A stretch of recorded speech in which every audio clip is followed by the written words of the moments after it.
A daredevil skier slips off a bridge into a dangerous freefall. One false move here and he could die. An off-road race driver cheats death in a first-of-its-kind 360 barrel roll. This could be fatal. And a daring free-dive duo tests fate to swim in shark-infested seas. You just have the one breath that you take up in the air, and that's all the time you get. Fact, fake, or fluke? We'll dissect these amazing web videos and break down the science behind them. Right now on Superhuman Science. In Twin Falls, Idaho, USA, a daredevil and his crew prepare a makeshift ice ramp high above the Snake River Canyon. Meet Mike Wilson. He's a free skier known for remarkably risky stunts. It was pretty clear that, if I'm ever going to do it, this is the time to do it and the crew to do it with. This one's a little dangerous. One false move here and he could die. Oh my God! To be honest, it was probably one of the scariest things I've ever filmed. As I looked over the bridge, all I saw were the bases of his skis and just all kinds of tangled lines. You know something's wrong when he goes over the rail. This trick is not going well. Mike's crew wasn't sure if he was gonna make it. Oh my God! There's a sense of fear that, oh my God, this may be the last time we're filming him. We may be filming his death. But Mike cheats death, recovers in time, and lands unscathed. This is, truly death-defying. The craziest part is that he lands and says, we got to do this again so I can really get it right. I was shocked that he actually wanted to try it a second time. He had nothing else in mind other than to try it again. Our experts say Mike is a classic adrenaline junkie. There's very little else that feels this amazing. There's a sense of euphoria. It's like a drug. In the face of danger, the hypothalamus in our brain alerts the adrenal glands. The adrenal glands release the hormone adrenaline, and that triggers the heart rate to increase, lungs to dilate, and muscles to contract, so our bodies are ready to confront the perceived danger. That adrenaline rush really makes you superhuman for a period of time. So, despite Mike's close call, he tries the stunt again.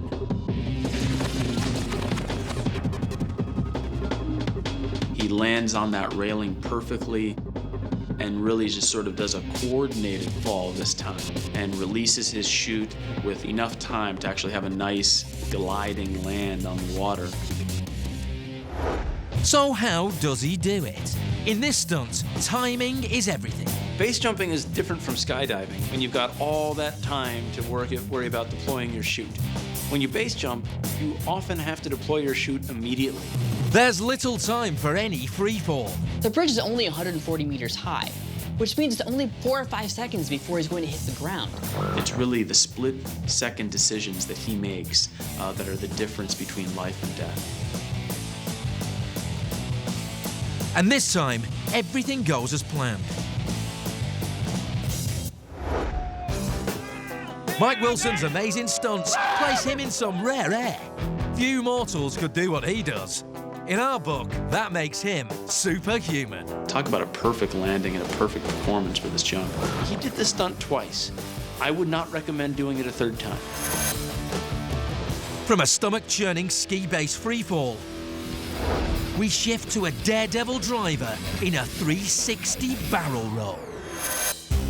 In Baja, California, Mexico, off-road racer Adrian Wildman Cheney attempts an unprecedented stunt. A barrel roll.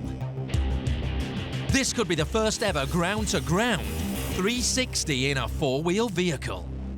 You want the truck to land on its wheels on the other side. If it lands any other way, this could be fatal. Worst case scenario here is that he doesn't complete the rotation on the jump and he's crushed to death.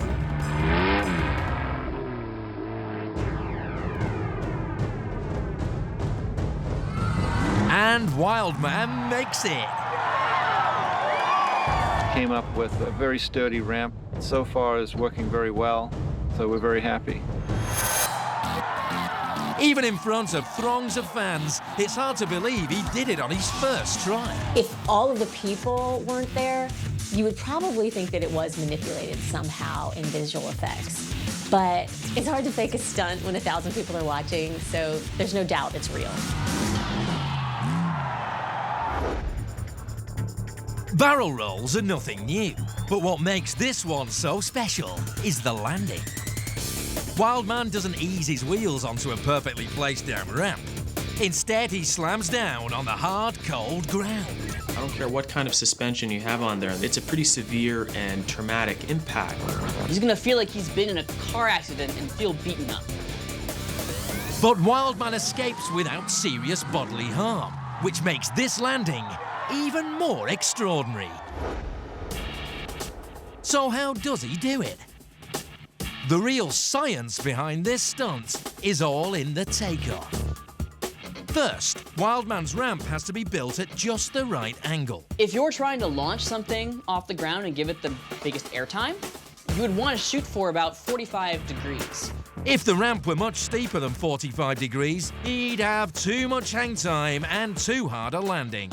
Any basic engineer should be able to calculate this and make sure it works, but there's still the fact that the person driving it has to hit the right speed and exactly the right place on the ramp. I'd build the ramp. I don't think I'd drive the truck. The second part of the equation is torque. Torque is something that makes you flip.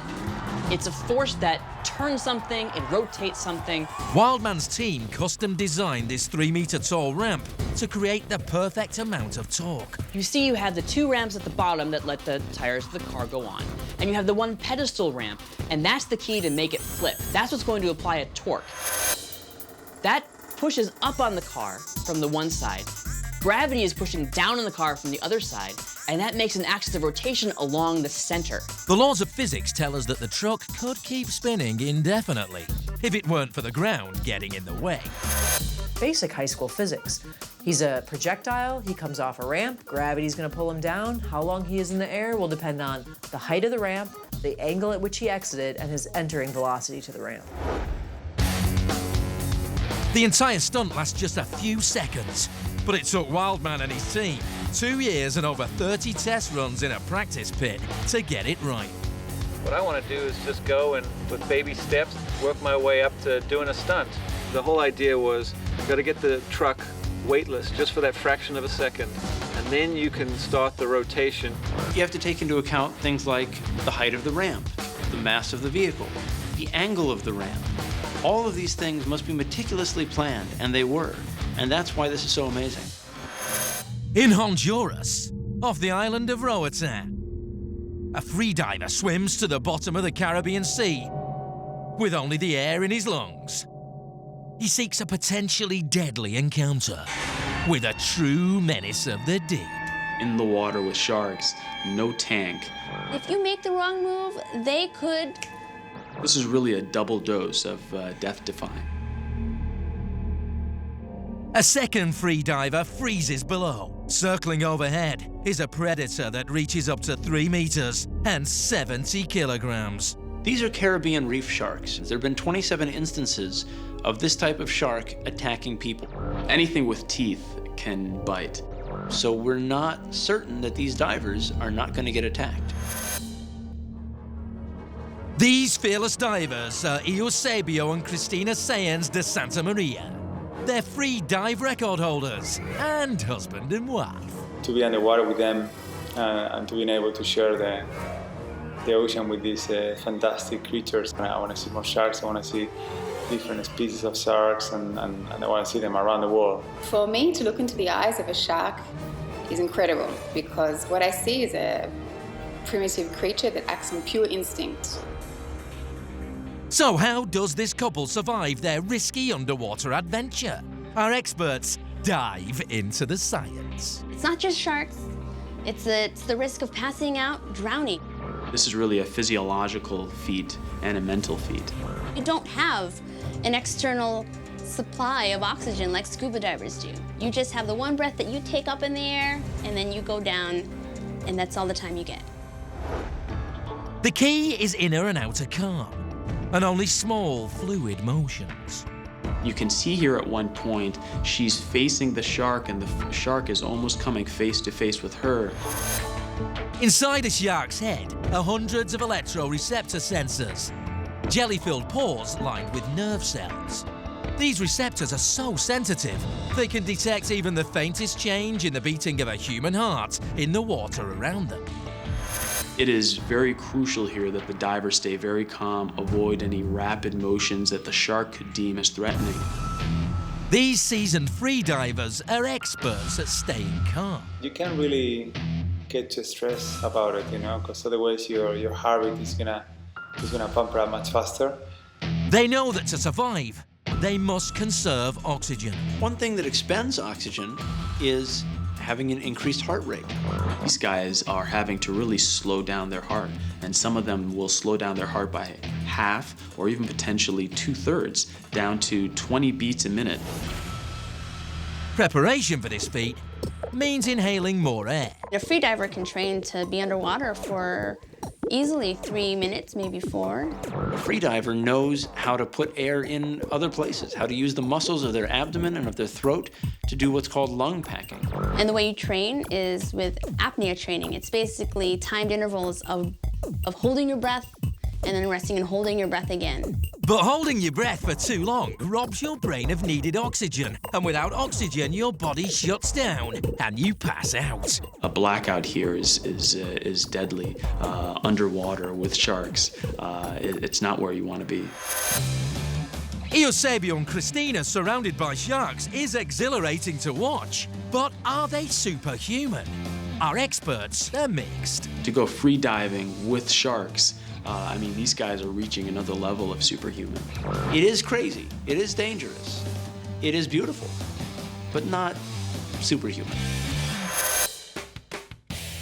From free diving with sharks, we turn next to a bionic hand on a superhuman drummer. American drummer Jason Barnes lost his right arm below the elbow in 2012, but that hasn't stopped him from playing music. Today, he uses a double drumstick robotic arm that looks straight out of a science fiction movie. It's a mix of man and machine. To play this instrument with one prosthetic limb and play it at such a high level, it's really an extraordinary feat. The motion of drumming requires a lot of very subtle wrist movements, and to do that all with prosthesis is really incredible. To keep making music, Jason turned to the Georgia Institute of Technology in Atlanta, USA. This brings medicine with engineering, with robotic technology. They've basically built a prosthetic arm and basically wired into it sensors. Jason's arm is bionic, and while small motors power the arm, it's his brain that controls it. Something bionic is like an extra part of your body that you can kind of graft onto your body to give yourself extra abilities. Jason's brain sends signals to control the drumsticks both physically and electronically. Nerves in the brain talk to the twitch muscles in Jason's arm that used to move his hand. Only now they control his bionic arm.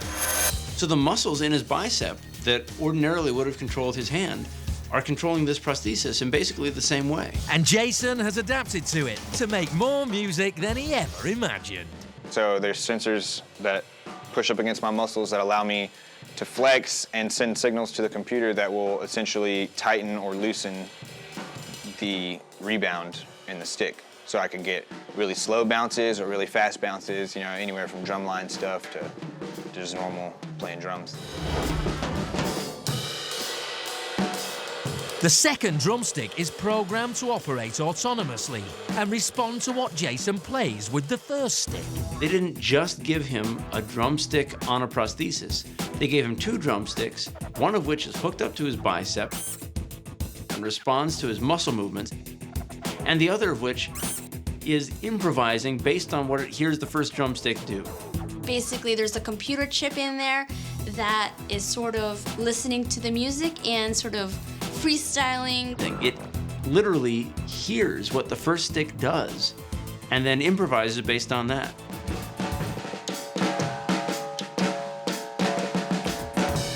This is really cool technology.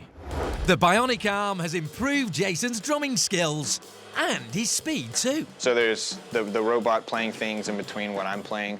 So you essentially have 3 sticks, but even then, speed-wise, I can make this stick single stroke faster than humanly possible. Faster is always better, especially in drums. I know there'd be a lot of metal drummers out there that would definitely be jealous.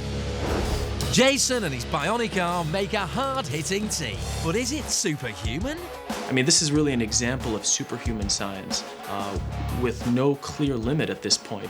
This guy is literally superhuman. He's augmented his body with this bionic arm. If we define superhuman as having given yourself the ability to do things that most humans are not born with, then yes, this is superhuman. From a bionic hand, we move next to a man who displays signs of unusual magnetism. In Tbilisi, Georgia, an ex-Soviet kickboxing coach displays a bizarre talent. Metal spoons hang to his chest and back. A world record-breaking 53 spoons in all. He is Atabar Elche, aka Magnet Man. Magnetism is interesting because it demonstrates just how weak gravitational force is. A common trick is balancing spoons on your face, on your nose. We've all tried that, have we? Atabar also demonstrates how a car bonnet sticks to his chest. Then he adds the weight of a man and pulls a car forward. But is it real magnetism? I don't actually see any signs of video manipulation, but that's not to say that something else isn't going on and being faked. While the video is real, our science experts raise several red flags about human magnetism. Science can test for the presence of a magnetic field. There are plenty of instruments that can detect one. You should be able to hold a compass to him, and that compass should go haywire. But it's never that they have the sensor show the presence of a magnetic field. It's always, look, a spoon sticks to my neck. If he in fact had a special talent like this, he'd be able to do this with a shirt on. Then there's Magnet Man's stance. You'll notice that the spoons are placed very carefully so that they can basically balance against the body. The straighter you are, the more likely those spoons are going to fall off. And so that's why the location of where he's balancing those spoons is quite important. You see him take the hood of this car and stick it to his chest, but he's not standing straight up. He's leaning back really far. Well, if I lean back really far, you can balance a lot of things on top of me too. I'm not magnetic. So what's really going on here? Our Magnet Man uses biology to his advantage in this stunt. The body secretes something called sebum, and it's basically a waxy substance like sweat. Some people secrete more of it than others. He's not showering, allowing sweat and bodily oils to accumulate over a period of time. That kind of helps. That helps you stick something to yourself when you're sweaty. Without friction, this Magnet Man would be less attractive. If you were able to remove the component of friction, you could see that there is no magnetic feature to this feat. While our Magnet Man might not be superhuman, our experts agree he is super sticky. It's a great balancing act, but that's about it. Maybe he has a magnetic personality, but he's not magnetic. The ability to stick things to yourself magnetically is truly superhuman. Unfortunately, it's impossible. Finally, we swing from magnetic acts to the science of table tennis trick shots. On a skateboard, off the wall, and down the rail, they nail the shot every time. These are some fantastic stunts that these guys have set up, and this really just shows their creativity. These guys make their shots look effortless. The best? 7 stories up. Right in the cup. So are these shots real or video tricks? It's very hard to manipulate those types of things in visual effects. So I think that this is actually real. So maybe they're just lucky shots. These aren't flukes, but it definitely didn't happen at the first go every time. They definitely had a lot of trial and error, a lot of attempts before the tricks actually worked. Our experts explain the science at play here. It starts with the physics of projectile motion. Projectile motion is when you have some object that's moving through the air, unattached to anything else. So the only force that's acting on it is the force of gravity pulling it downward. You have a velocity given to it in the horizontal direction that does not change at all, but the velocity in the vertical direction changes because of the force of gravity. In order to make these shots, these guys use gravity to manipulate the ping pong ball. These guys are very controlled in terms of applying the right force, get the right momentum and speed, and have that ball land and move exactly as they need it to. They're also working a little geometry. They realize that the angle of incidence that's hitting the wall with is going to equal the angle of reflection that's going to bounce back with. A ping pong ball is a very solid material, and each of the materials they're bouncing this off of are also extremely solid. No elasticity means that this should be a very predictable bounce. So, can any one of us pop one like this? Obviously, they have way too much time on their hands to concoct all these different situations. While we give these guys huge respect for their ridiculously great trick shots, we can't quite call this superhuman. That said, some of these shots are pretty fun. Obviously, these guys put a lot of time and effort into honing these tricks, and it's just cool to watch.